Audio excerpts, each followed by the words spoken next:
At some point in your life, it's likely that you're going to want to find a good woman to settle down with, unless you're planning to still be pimping up the club when you're 60. Here's 3 things you need. Number 1, default to the best version of yourself. It's my belief that we have a lower version of ourselves and an upper version.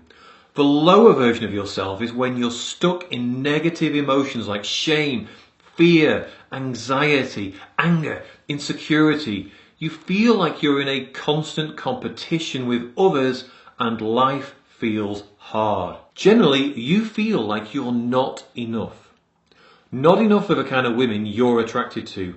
Not enough to earn the kind of money you want.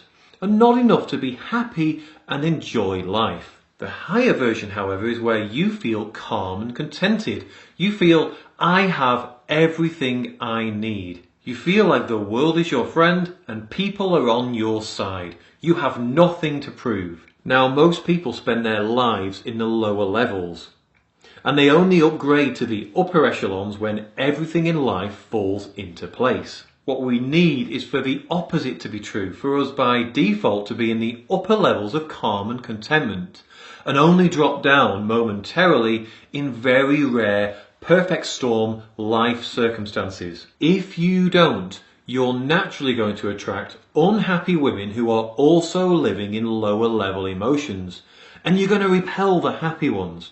Number 2, look for 2 things. I only look for 2 things in a woman: chemistry and integrity. Chemistry is when you feel really attracted to her and vice versa. Integrity is, can I trust this person to do the right thing as opposed to the thing that serves her best? This is really important because if you get this wrong, you find yourself in a relationship where she's nice to you when things are going well, but what happens if you get married and the relationship breaks down? If she has integrity, she'll only be interested in a fair split.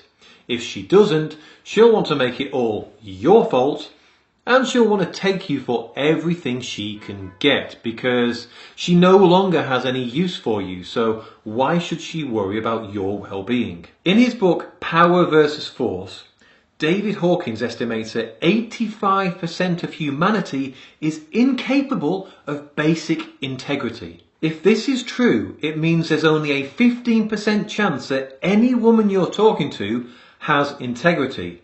So you need to start learning how to spot it. Otherwise, the odds are not in your favour. You can start by looking out for basic red flags. For example, let's say you go on a date and you take her out for a meal. Afterwards, you go for drinks. Does she volunteer, let me get this round because you bought the meal?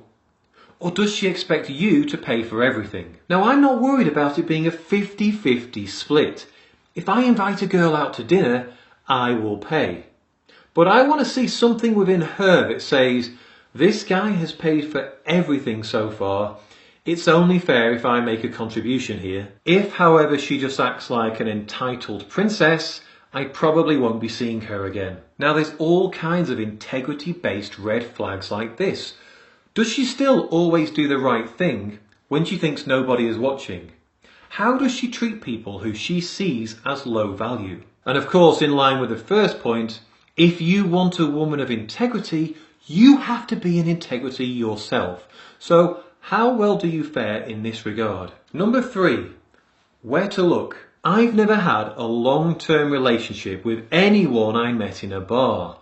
I'm not saying it's not possible, of course it is, but I am saying it's not necessarily the best place to meet someone. What other activities can you try where you've got a better chance of making a connection with someone? For example, meetup groups, salsa dance classes, even speed dating. Try something different beyond the usual bar scene. If you want to learn more about defaulting to the best version of yourself, make sure you check out my free 30-minute masterclass at thepowerfulman.org/free training.